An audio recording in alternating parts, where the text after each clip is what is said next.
That's the clip that everybody sees, is me suplexing him. Going into it, I was like, I'm gonna win this match. He actually freaking like scissor sweep me right off the bat and like tore my MCL. So we go through the match and there's like, I don't know, 2 minutes left or something. And I'm like, I think I got this, like I'm gonna win. And he starts backing up into me, like turning his back towards me so that I'll try to take him down so that he could do jiu-jitsu, right? And I'm like, I don't want to do jiu-jitsu. He's doing this and everybody's kind of like making a noise in the crowd. I'm like, I gotta freaking do something. So he's backing up, grab him, suplex him. And now that's the clip that everybody sees. Is timer's running down and I was like, oh shit, like, you know, if it gets down to the last minute and he puts me down, like it's gonna be a tie score. Then after I took him down, then all of a sudden he starts pulling guard. And then we were on the ground for about a minute to a minute and a half. So I just sit back, boom, beautiful triangle. I try to stand up, dumbest thing I could have done. I don't know. And then I'm like, I just gotta try to slam him, I guess. I go to slam him, he switched to arm bar, boom, tight, over. I'm like, son of a 1 minute left. I'm like, I could have freaking got him. I hate that I lost. Like, it pisses me off. Bro, you lost to the freaking literal best, like, no-gi grappler in the history. A big goal of mine was to win an Olympic gold medal. That was always something that I wanted to do. You know, getting ready for the trials, I felt like I wasn't really at my best physically. Despite that, Bo scored 3 dominating victories in a row. Feeling good, that's what I live for. I love those exciting matches against tough game opponents. Zahid always brings it, he attacks. So I was just excited to get out there and compete against a great competitor. I make the finals and I'm wrestling one of my teammates, David Taylor, who's a great wrestler, you know, world champion at this point. And here we go. Magic Man pulling some early to increase this lead.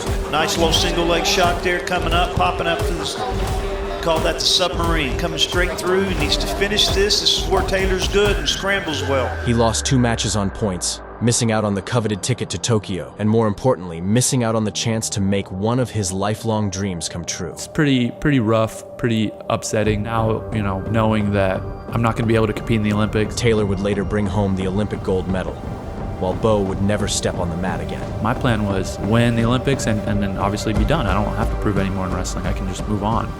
And so there was a lot of questioning and soul searching in my mind of what do I want to do? I've always really loved MMA since I can remember watching. I remember watching guys like Matt Hughes and GSP and BJ Penn, guys like that fighting when I was real young, and I was like, man, like that's like, I don't know, I just kind of like gravitated towards it right away.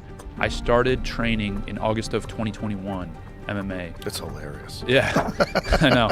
Took my first amateur fight like 5 weeks later. I had this big goal, but I'm not gonna let this big goal get in the way of what I'm really truly, where my heart's calling me, what I'm really passionate about, and what I really want to do.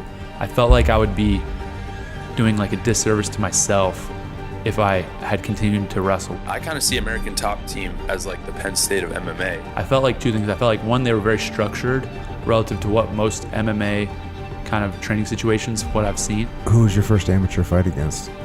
Some random dummy was like, I want Bo Nickal, blah, blah, blah, this and that. I want Bo Nickal. And I was like, okay, let's do it. Like, I expect to win every single time I compete, no matter what, no matter who it's against. That's how I've been since I was a kid.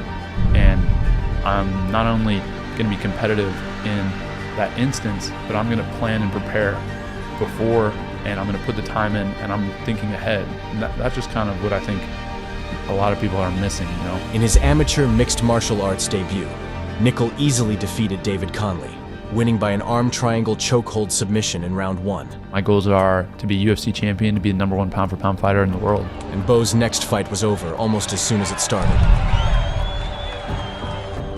Pro MMA debut in Richmond, Virginia. I did it in June. First 10 seconds, I whiff on that head kick. I fall down. I look like an idiot in front of the biggest audience that I've ever performed in front of. I'm not gonna sit there and like cry about it. Oh man, like, no, I'm such a stupid person. I can't believe I did that. Yeah. It's like, whatever, man, we're gonna fight. Like, keep it going.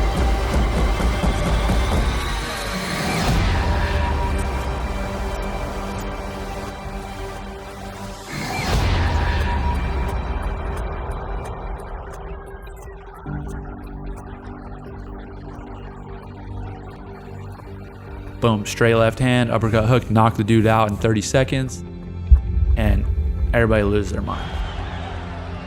It was on UFC Fight Pass, so there have been people, you know, paying a little bit of attention to me and stuff in MMA, but not a lot. And then the next thing was Contender Series, right? And just like that, Bo was thrust into the spotlight. They just said, let's get you on Contenders. Bo faced off against the 4-0 Zachary Borrego. Seconds into the fight, Nickal secured a takedown, and half a minute later, he finished the job with a rear naked choke. And then Dana's like, let's get you one more. He's amazing. He's obviously one of the hottest prospects. Nickal was given another fight, this time against Donovan Beard.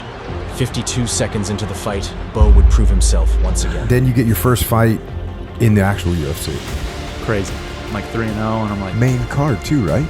Main card, opening the main card. John Jones pay-per-view. This is wild. It's part of his psyche, his subconscious. Yeah. But how fast he's getting on the ground, it's scary. I'm seeing it. He's a guy that can go very far. Very far. I want to be the one that decides whether or not I'm successful or not.